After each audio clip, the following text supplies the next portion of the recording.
Morning, and today I'm thinking of this theme called the delays of love. This is John chapter 11, and we know the story.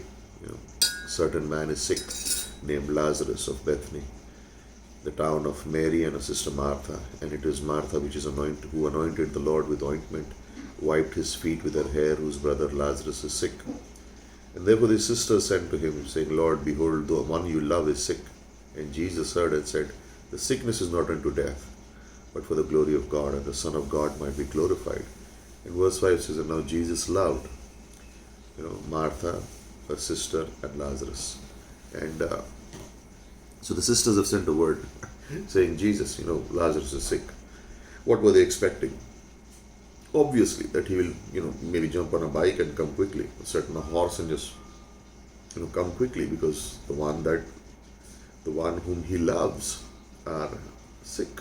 He is sick. He is ill. He's on his deathbed, and Jesus will come quickly. And it's not an invitation, it's just like they're basically saying, hey, Lord, come quickly, please. And they assumed that he would come, but Jesus chooses not to come. And the word love there is not the friendship love, it's the agape love, the unconditional love of God. And he gives a hint, this illness will not lead to death, but for the glory of God, so that the Son of God will be glorified through it. And, there's a tragedy going to happen, but Jesus doesn't move. And Jesus loved Martha, Mary, Lazarus, and he stays 2 days longer. Has it happened to you that you are in a situation and sometimes you pray and sometimes you don't even pray? It's just because the Lord knows, He knows what's happening in my life. He knows exactly what's going on. I don't need to have to even tell Him, Lord, see what's happening in my life. Just come and rescue me. That can happen to us, There's sometimes how we live also. These are desires in our heart. We say, sorry, we say, Lord, you know what's going on. I don't even have to call out to you. You are the omniscient one. You know everything. You should be here right now. Save me. And He chooses not to come. And He chooses not to come. That's the tough one. He chooses not to come. And I was thinking, like, what about Mary and Martha? Maybe they're every hour, just going out checking. Has He come? They're looking out of the window. Has He come? And little by little, life is going away from Lazarus. And Jesus does not come. He just doesn't come. And, this is sometimes a thought that can come into our hearts when you look at these verses. Do you really care, Lord? Like, if nothing's hidden from you, if everything's open before your eyes, and yet you choose not to come, like, do you really care? And sometimes we analyze God by, these thoughts. Do you really care? But in John 11, God changes our perspective. He completely changes our perspective. And we want evidence. We want, testimony. We want those things. And God is saying, okay, I'm delaying the whole thing. And we want to think about this, when the delays happen by God, those delays are delays of love. When there is silence from God, those are silences of love. It's not that He has stopped, He's given up, He's turned His way, He's gone away, He's turned a blind eye. Those moments of silence, those times of silence, those times of delays, is the times when we learn the most. It's the time when we begin to trust Him the most. It's a great illustration that sometimes in Mumbai we are in a traffic jam and we are stuck. And it's crawling, it's just like little space, little by little it's moving. We are stuck. And on the other hand, we can be in a metro. We have a totally different perspective of the city. Like, we are zooming away, there is no halts, no stops, we are going from one place to another. And sometimes our mindset can be that one of, of a traffic jam, stuck. We're just talking, we just hopeless situation, it's not moving. And where is God? Does He care? Is He late? Delays, silence. And then God elevates our thinking to the metro line. He says, there is something better prepared. And when Jesus reaches, when Jesus reaches the place after Lazarus is dead, Martha comes out running and said, you know, if you had been here earlier, like, you could say, oh, Martha, what are you doing?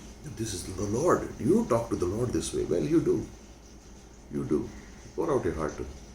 You pour out your heart to him and say, where were you? It's not sinful. It's not sinful. And this is a beautiful story because you know what I think is the delays happen to whom? To the ones who were faithful, to the ones who were the disciples, to the ones whom he loved. And that's the picture in the Bible. The storm came where? When the disciples in the boat. Who is thrown into the lion's den? Daniel. Who is thrown into the furnace? The three boys who decided to follow God. Who has to wait 24 years, 25 years before they get a child? Abraham, not Lot. Who has to spend years in the desert before being chosen? Moses. Who has to endure beatings and being at the sea? Paul. Delays, these moments of silence, they are recorded in the life of those who really followed Christ, those who were faithful, not those who were carnal and living for their own pleasure. It didn't happen to them. To the carnal person, they bring trouble upon themselves. To the disciple, when trouble comes, when things happen, and it seems God is delayed or God is silent, it's God who's allowing these things to happen for our greater growth, for a greater purpose, for a greater plan. It's all the question of perspective. It's all the question of perspective. Jesus never scolded Martha for saying that. Where were you? Just pour out your heart to God. Just go to Him. And maybe in time you will get an understanding. We look at this verse and say, okay, yeah, we know in heaven everything's going to be nice and everything's cool and everything's good and no pain, no tears. Yeah, but that is in heaven, but what about here? Well, here He cares for you more than you even know. And His delays are delays of love. His silence is silence of love. It's because He loves you, sometimes those delays happen. On last Sunday, we talked about these peculiar people. Remember? You draw the circle, and there is a dot, and everything that comes to you from anywhere has to go through God first. And so, don't second guess where He is, what is He doing. But Jesus enters into those sorrows with us. He comes alongside us. He's in those sorrows with us. In those moments, He's with us. And those are really the cherished moments.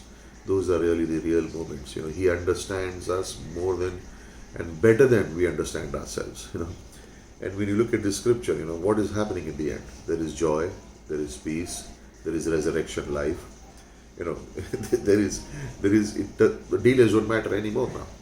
The delays don't matter anymore now. And that's the truth in our life. The delays, the silence, there are times when they will not matter anymore. Yeah, you're hurting. Yeah, the delays. Yeah, the questions are there. Why the delay? Why didn't He care? Why did He come earlier? Those questions will always be there. But then we also have to think this, what's the perspective? Am I stuck in the traffic jam and choosing to be there? Or I am on the metro, having a completely different perspective. I'm on a higher ground. Set your mind on things above. And don't worry, His delays are delays of love. It's not anything else. His silence is a silence of love. When He comes, everything changes. When Jesus comes, everything changes. And He will come. God bless you.